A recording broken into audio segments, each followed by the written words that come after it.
Estamos de volta com um programa que é bom para cachorro. E para começarmos mais uma sessão animal, está no ar o Todo Pet.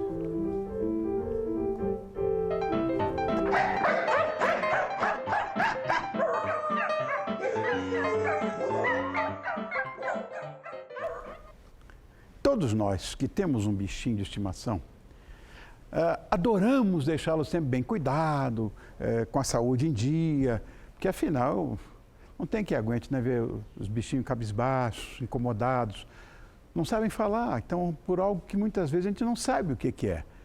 Mas mesmo com toda a dedicação, com todo o carinho, muitas dúvidas ainda ficam no ar. E o Todo Seu recebeu muitas perguntas através das redes sociais e chegou o momento de um veterinário gabaritado e competente respondê-las. Você já pensou num conselheiro animal? Você lembra do nosso conselheiro sentimental? Ou do conselheiro pet? Pois é, aconteceu. Boa noite ao diretor clínico do Hospital Veterinário Sena Madureira, aqui em São Paulo, que é Mário Marcondes. Obrigado, Mário. Tudo bem, eu que agradeço. Estava falando, você está insuportável. A mídia hoje te abraçando, que coisa bonita. Tudo bom, Mário? É sempre um prazer estar aqui, né? Obrigado, querido, muito obrigado. Olha, isso aqui seria, na verdade, uma paródia, uma coisa parecida com um quadro que a gente tinha aqui, só que não eram com pets, era com pessoas, com seres humanos, né? E a gente volta nessa pauta inteiramente hoje para o nosso público, que foram as pessoas que escreveram para a gente. Estou com todas elas aqui. A primeira é Yasmin Nogueira. Ela pergunta: cães ou gatos podem ter febre amarela? Essa é uma pergunta que está agora, todo quanto é veterinário está tendo que responder essa pergunta, né? Porque as pessoas ficam muito preocupadas porque tem algumas doenças que podem causar sintomas semelhantes, né? A leptospirose, o animal pode ficar amarelado, mucosa amarelada. Tem a doença do carrapato, que pode ter sangramento, pode confundir com dengue também, né? O animal cai as plaquetas, então mimetiza um pouco esses quadros, mas eles não têm febre amarela, não tem, não precisa se preocupar. Então as pessoas ficam com dúvidas se tem que vacinar, se pode passar para a família, mas isso não existe. Então os animais, eles não são hospedeiros do vírus, então pode ficar tranquilo, né? Você falou em dengue e tal, mas dengue também não? Dengue também não. Aí a gente tem a doença do carrapato, que é uma rickettsia, que pode causar sangramento nasal, oral, que aí a pessoa fica assustada e fala, está com dengue, mas não é dengue. Tá. Existe tratamento. Quanto mais precoce a gente pega, melhor para iniciar, né? Fazer exames, né? E prevenir sempre o carrapato, que é o mais importante, né? Para a segunda aqui. Cris de que eu não sei, mas é Cris. Ela pergunta: qual a idade certa para castrar minha cachorrinha? Então, é importante. Hoje a gente preconiza castrar antes do primeiro cio, para evitar depois futuramente ter câncer de mama, né? Que cai bastante o índice. Então a gente preconiza depois da vacinação. Então o animal vai vacinar 2, 3, 4 meses, terminam as vacinas. Então mais ou menos 10 a 20 dias após a última vacina já está liberado para poder fazer a castração, que vai ser antes do primeiro cio, que normalmente vem por volta de 6 meses. Tá. Né? E aí você consegue diminuir bastante o risco de câncer de mama. Cai quase para zero. Então é importante fazer esse tipo de castração. Perdi umas cadelas que eu tinha paixão porque não tinha castrado. Todas com nos Estados Unidos quase não se tem a doença, porque o animal já é vendido com a castração precoce. Né? É assim, lá é assim. Eu só tenho fêmea também, adoro fêmea e tudo, mas todas castradinhas, não quero confusão. E aos poucos a população vai se conscientizando da fase correta de castrar, né? E isso é uma dúvida recorrente mesmo. Então é importante vacinar para não ficar com nenhuma virose e aí está liberado. Outra pessoa, Marcos é o nome dele. Minha mãe tem um canário. Quais seriam os cuidados com ele? As aves, então, também, parecido com os pets. A alimentação, então, escolher uma boa ração, deixar o animal num ambiente arejado, água à vontade, tem essas bacias, principalmente no calor, a ave é muito sensível também a calor. Então, evitar, as pessoas às vezes vão trabalhar, deixam num terraço, bater num sol, hoje em dia, super calor que está, né? e os animais, essas aves podem sentir, o animal pode ter hipertermia até morrer, né? Então deixar num ambiente sombreado, não deixar a gaiola num ambiente com muita insolação e ter esses cuidados de alimentação, água, à vontade, né? Uma banheirinha para ele se refrescar num dia muito quente, né? São os cuidados básicos. Agora, né? Mário, que dificuldade é essa de encontrar veterinário especializado em ave? Sabe por quê? Eu tenho galinheiro em casa. Eu gosto de galinha. Eu tenho galinha. É uma dificuldade eu conseguir veterinário especializado em aves. Tem bastante, mas é que 70%, 80% dos veterinários estão especializados em cães e gatos, em função da cidade de São Paulo ser o pet que mais tem, né? A porcentagem ainda é muito maior, mas existem muitos veterinários que tem. A gente tem especialista de silvestres que atende aves, né? Consultório com horário agendado, tudo. Aí ele vai dar todo uma orientação específica. Eu não posso levar minhas galinhas no consultório? Um monte. Aí normalmente tem um profissional que vai em casa, né? Para averiguar principalmente galinha. Preciso muito de veterinário. Jogadinho lá sem veterinário, elas já tiveram gripe, já perdiam um monte. São sensíveis, né? Outra, com qual idade deve fazer o check-up do coração? Então, eles também têm, né? O veterinário agora é o novo pediatra da família, né? Check-up dos meus cachorrinhos. Na verdade, a partir de 6 a 7 anos de idade, eles já estão entrando para a idade idosa, né? E aí você começa a ter que fazer alguns check-ups, e o coração é o principal. Então, como é que é esse check-up, Mário? Tem ecocardiograma, eletrocardiograma, a gente tem raio-x de tórax, tem vários exames, até tomografia computadorizada, às vezes tem animais que têm necessidade. Hoje tem até um teste de exame de sangue que é específico, chama BNP, que é um peptídeo que também detecta a lesão cardíaca precoce, é um exame de sangue que você também pode fazer. O animal tem falta de ar, precisa diferenciar se é mais da parte respiratória ou cardíaca, tem um ecocardiograma que você possa estar num limítrofe ali de doença cardíaca. O BNP ele veio para ajudar também a mapear melhor isso, que ele está muito correlacionado com sintomas, com óbito de animais cardiopatas. O animal que tem doença cardíaca, ele tem que ter esse BNP alterado. É um exame de sangue. Assim, que é cardiopatas.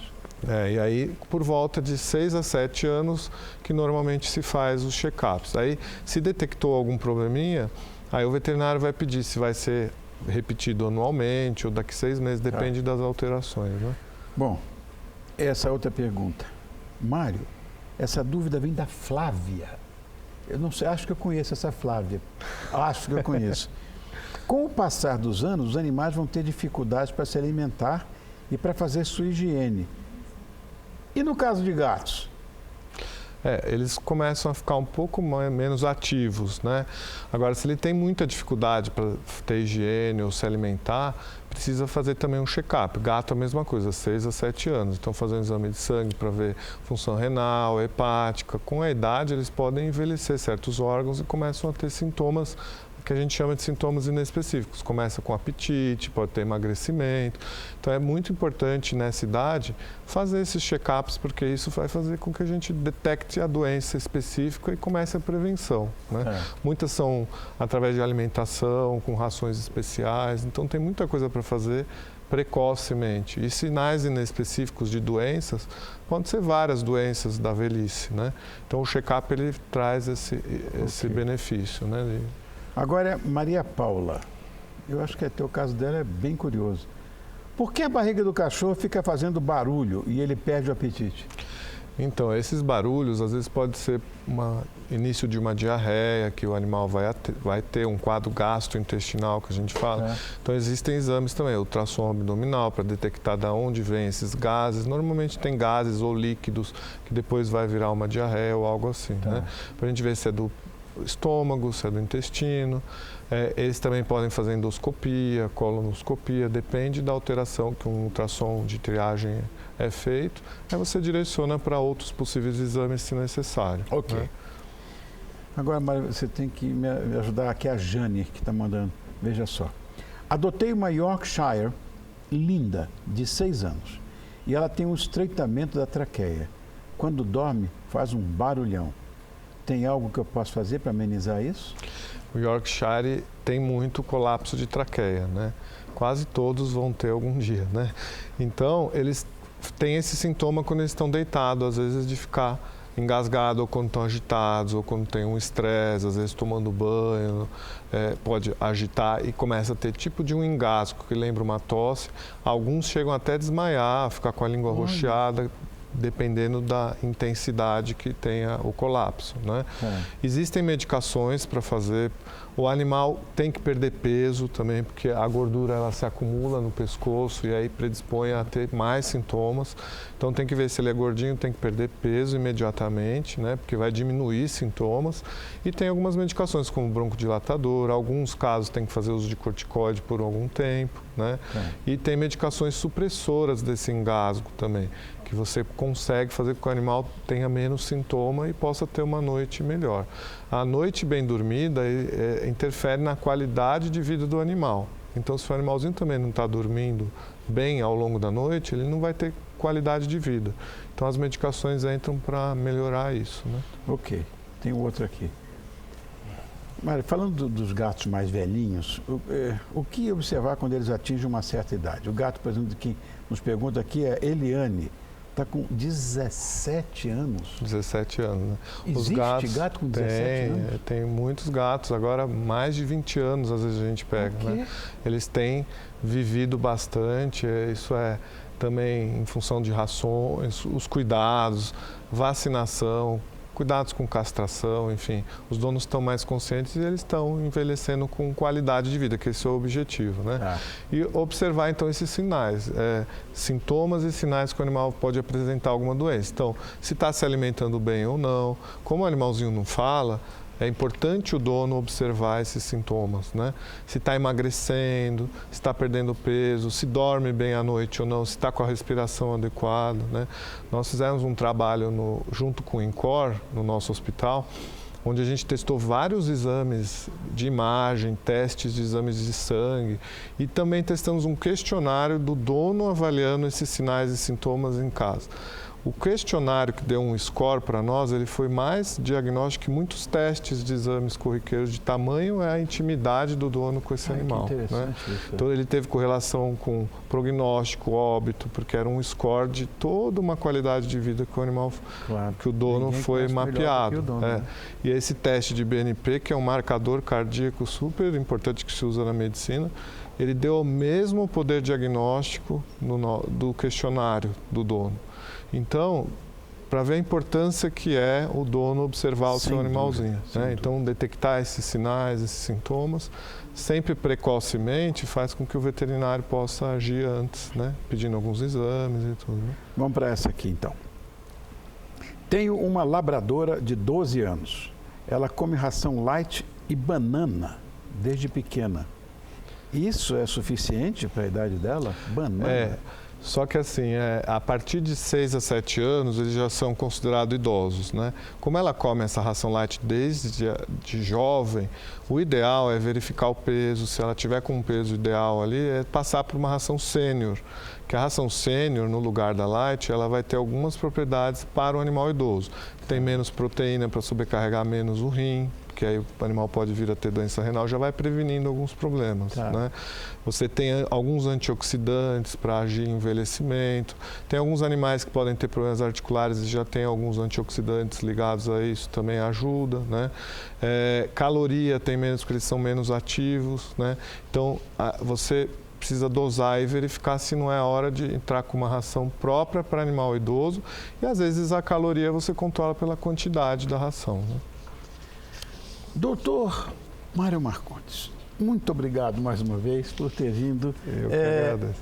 O Mário é nosso colaborador aqui do programa, sabe tudo de pets e ele é o diretor clínico do Hospital Veterinário Sena Madureira aqui em São Paulo. Muito obrigado por ter vindo mais uma vez, Mário. Eu que agradeço, sempre um prazer. Vê se me arruma aí um veterinário para minhas galinhas. Eu vou tentar, pode deixar. Obrigado, querido.